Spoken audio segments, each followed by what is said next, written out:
This is the Seahawkers podcast. I'm your host, Brandon Schultz, and I am joined by my good buddy, Adam Emmert. Adam, our Seahawks have selected with the 16th pick overall out of the University of Texas defensive tackle Byron Murphy.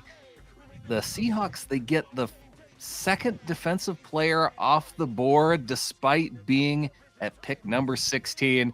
It was an exciting first half of the NFL draft. How you doing, man? The offensive player and quarterback player frenzy really did work in the Seahawks' favor here. I mean, they got an absolute blue chipper at 16 and at a position that I've been clamoring for years. I am over the moon for it. I think this is a home run. It's exciting because I know I've had through the lead up to the NFL draft, we've had EJ Snyder from Bootleg Football on. He released just today, this afternoon, his defensive tackle rankings. And what do you know? They're in tier 1. He's got Byron Murphy at number 1, Johnny Newton number 2. And so I wanted to read EJ's scouting report because, you know, we've had him on. He's scouted a lot of these guys, maybe even a little bit more than most of us. So he's saying at Texas, Byron Murphy was really the straw that stirred the drink. Hey, there's a phrase that you like to use. Because he played next to T'Vondre Sweat, who was like a 360-pound defensive tackle. But it was actually Murphy that played in the nose more often than the 360-pounder in Sweat.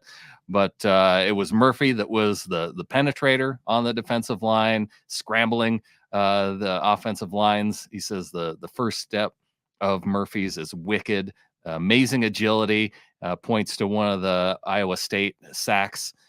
Speed to power allows him to forklift guards, quick hands, very quick to close once he's free. Pure speed, also dangerous. If you don't get a solid hand on him, he'll run by you. And sometimes in the backfield so quickly, he blows by that ball carrier and can't finish. So that did lead to, I was noticing he had a missed tackle percentage in the 20% range. So that's one of those things that you want to get under control once it comes to the NFL. Not all roses when it comes to Byron Murphy.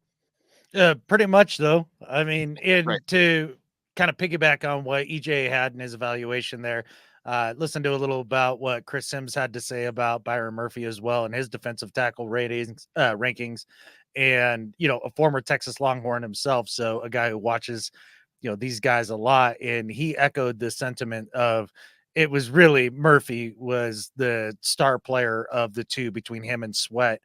And that it was a little bit of a travesty that Sweat got the Big 12 Defensive Player of the Year when Murphy really was the straw that stirred the drink. And his get off is remarkable, very strong at the point of attack. And, you know, I don't study these guys a ton because it's just not my thing. So I kind of have to rely on what other people say to a degree, but just watching his highlights and stuff, man, I mean, what a game record. And that's, if you get, you know, 70% of that in the league, you've got a home run for a pick.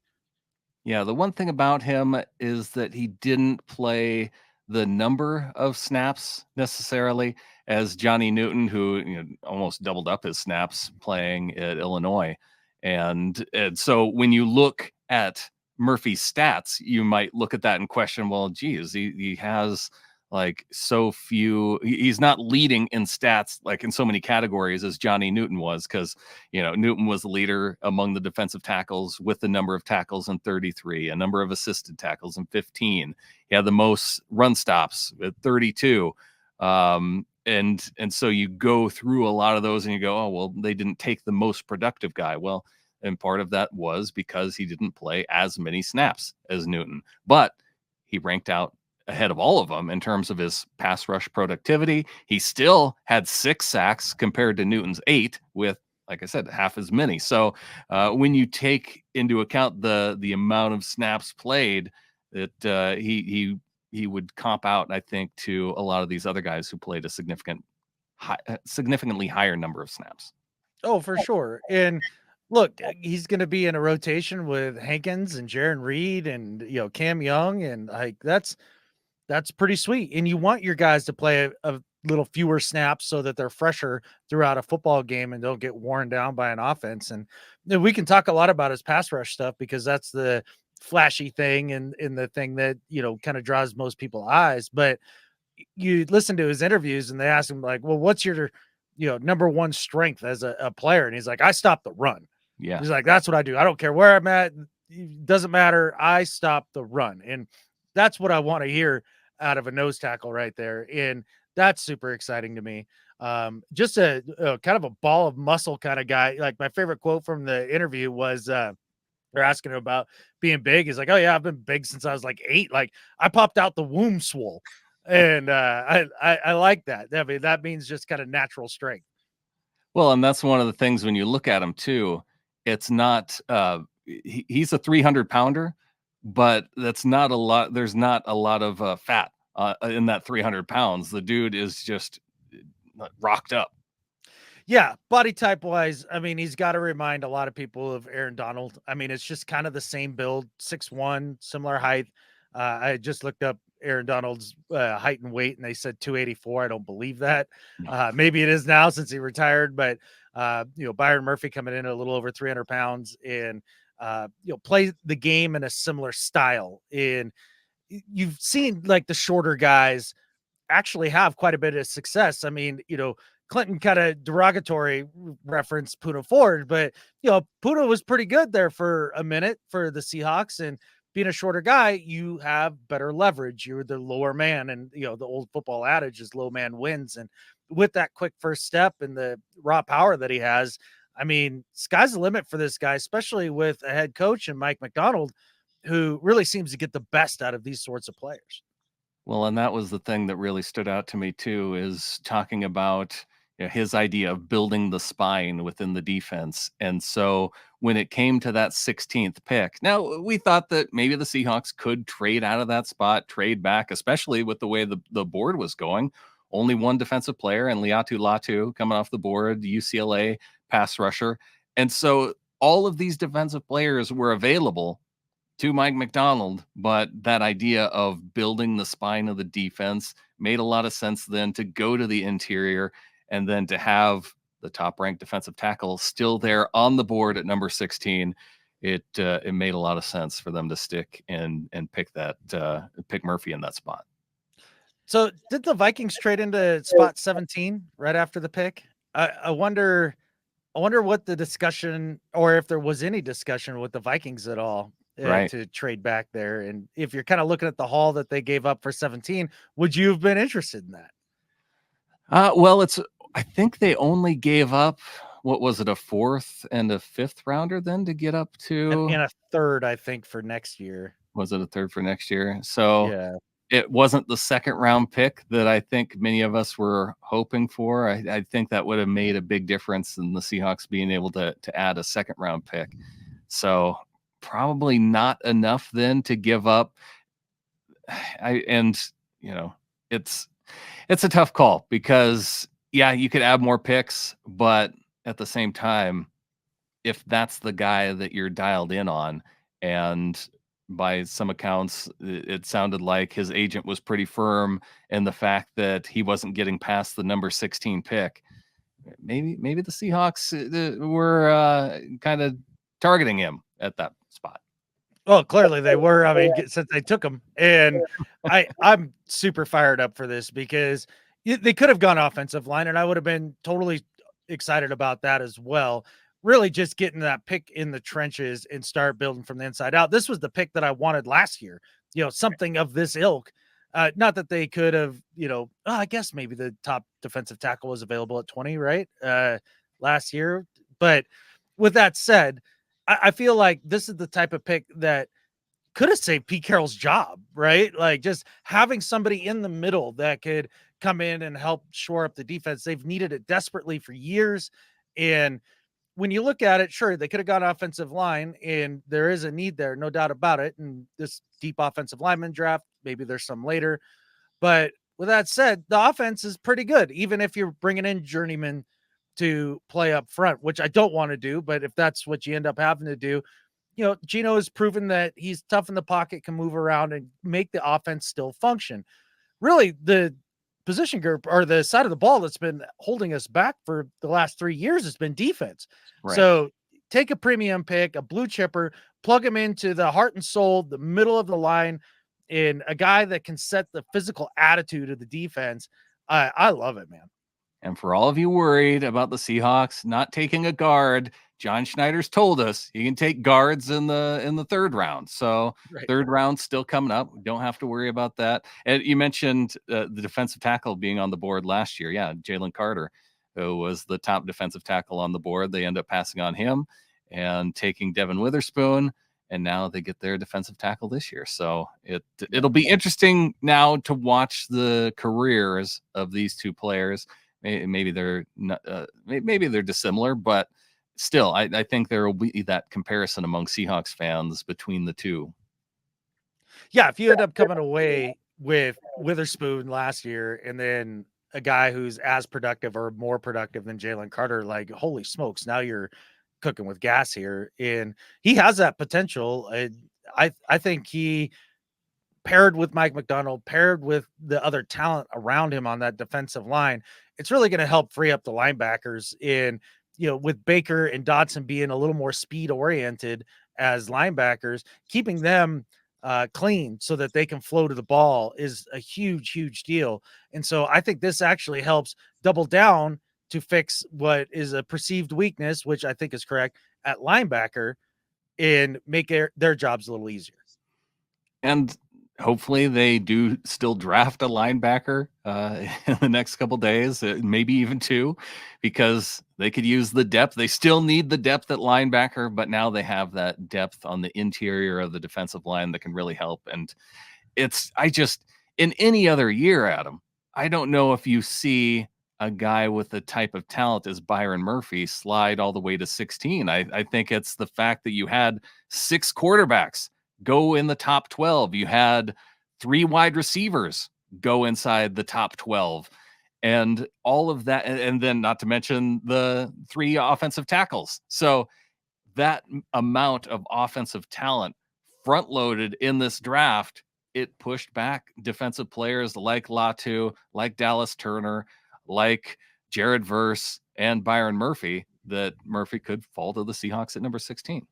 Yeah, the offensive palooza at the top of the draft, no doubt about it. And look, the 6 quarterbacks went, and I think rightfully so. I mean, they're all guys that I think are worthy of a first round pick.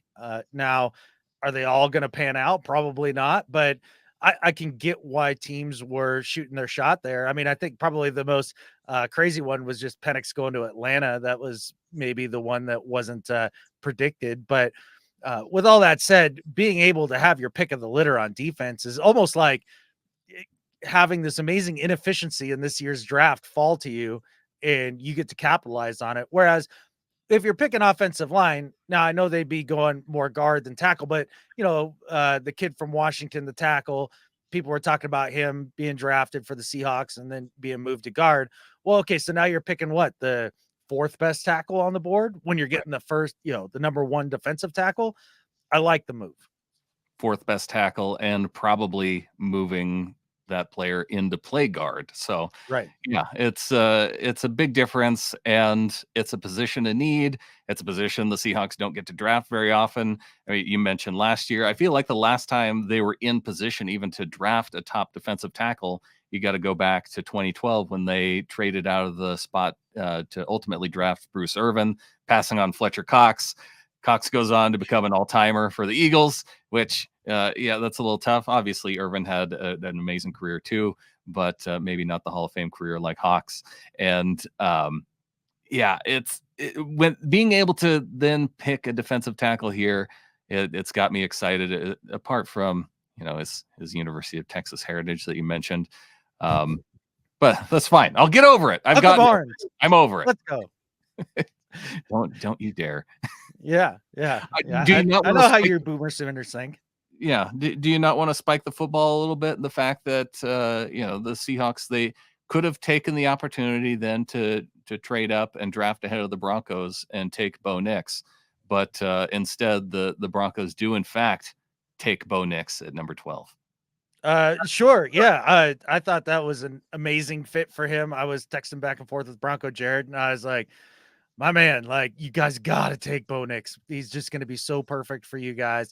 I think that's I'm trying to decide whether I like JJ McCarthy's situation better or Bo Nix's situation better. And I think it's probably JJ because I do like Kevin O'Connell. And then obviously the receiving talent there is off the charts, and the offensive line is pretty darn good too.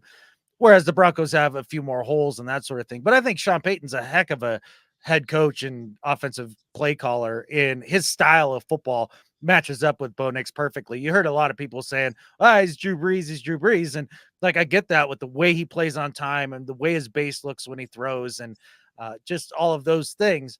But he also moves in a way that, Brees didn't. And to me, again, and I'll say it for the 40th time, Steve Young, man, it's just, he looks just like him to me. Well, good for Sean Payton, I guess, and good for Bronco Jared. Don't discount the situation that Michael Penix goes to, though, going to the Falcons, because now he has the opportunity to potentially sit behind Kirk Cousins, whereas I think there's going to be pressure for McCarthy to start right away. There's going to be pressure for Nix to start right away. There's not that pressure there with Michael Penix. Oh, for sure. And I think that being able to sit behind a guy who plays the game in a similar way, and Kirk Cousins, really a pocket passer, can move a little bit, but his game is in the pocket and being a precision passer, and learning from him, I think is going to just accelerate his growth a ton.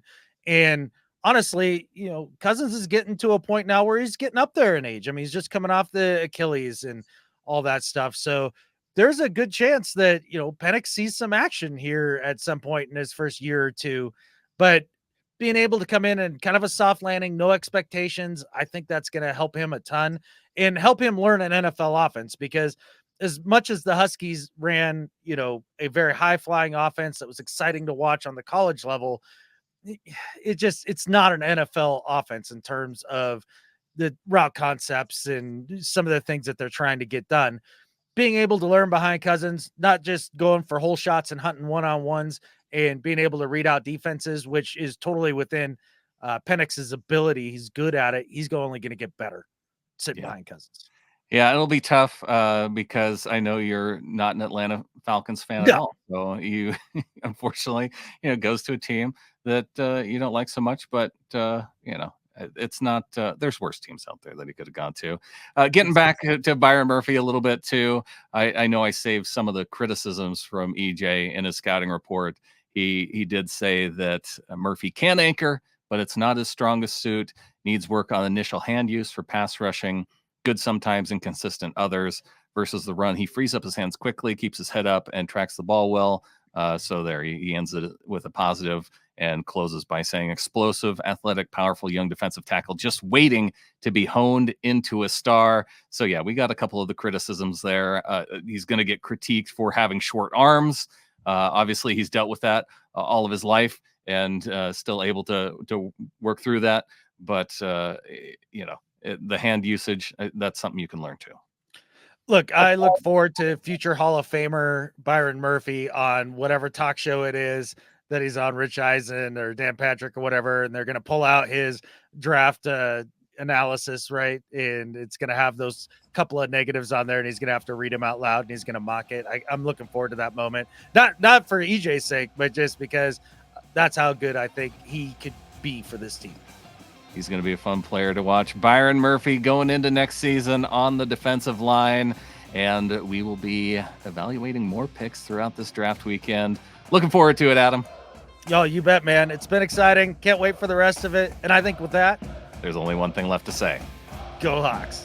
Go Hawks.